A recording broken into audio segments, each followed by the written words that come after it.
Mese, pase m kon sa. Chita, m pa fayen la, aujourd'hui week-end nan pa l travay, m pou kom la, an tete sa la men. Mwen le di am konen nan ki sa manse la, m kon sa la fe la, mwen sin ka rakota manse.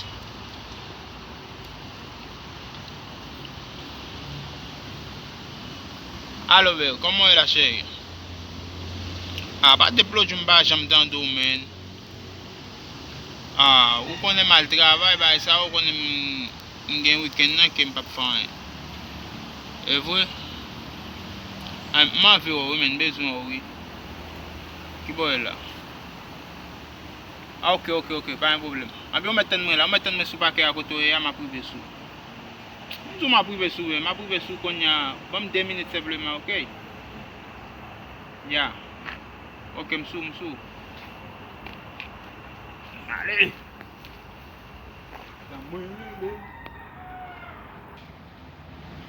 Yes, mister. Tant dat li di la prive sou mwen an 2 minutes ki va jam mwen di. Sa te pase.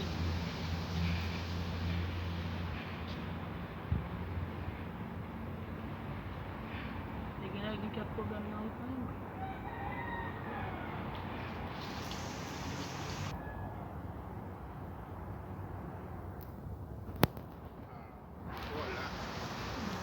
Tant dat sa chéri.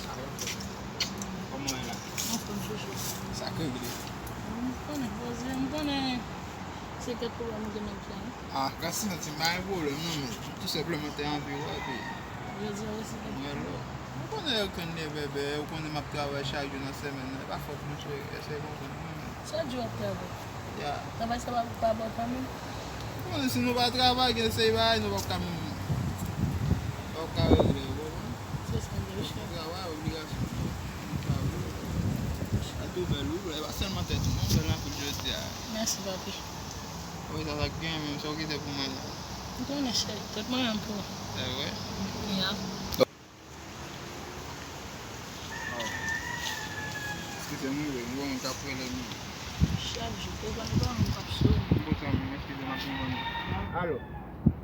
Mwen ni pa mwen kap sou. Chak joute, mwen avek tout mwen pou. Apo chef, sa wè pan pou wè. Ou pa li moun lòt, le yon lòt.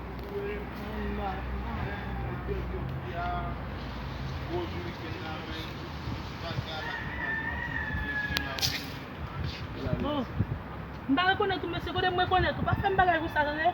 Mba rekonet ou apin swape mou dam. Pa fèm bagay kou sa mdou. Mbra le le marim pou. Baby, chéri, yon mese mba mwen rekonet e vini kon mwen kwa. Mwen mese akope, mba mwen rekonet li. Li vini kon mwen sak. Non bagan yon apel non kon mwen sak nan de. Yo, apas sou la bro. A de mwen tou ap fwape de. Ou sa gen ti tap mbay li di a, gen fwe. Bro, kon sa kwa se men? Si pou respekte moun fwe. Respekte moun, mwen li di a pou kol bay, pou fwape Non, moun sa dala. apati jose wè wap bay. Se fwape mwen, pi kon fwe kaka sa nou. Yo fwe. Ok men. Ou sa base mwen se la mwen fwe kaka bay. Sa gen. Non bro, tout simplement. Ou lem tapwa lè lò fwe, mdap sou ba mat moun lot tapwa. Mwen moun lot bo de apou ibo. Mwen moun yon, chèche anan. Deux chances fwe. Deux chances. Mais caca. Je suis mort, je suis enterré.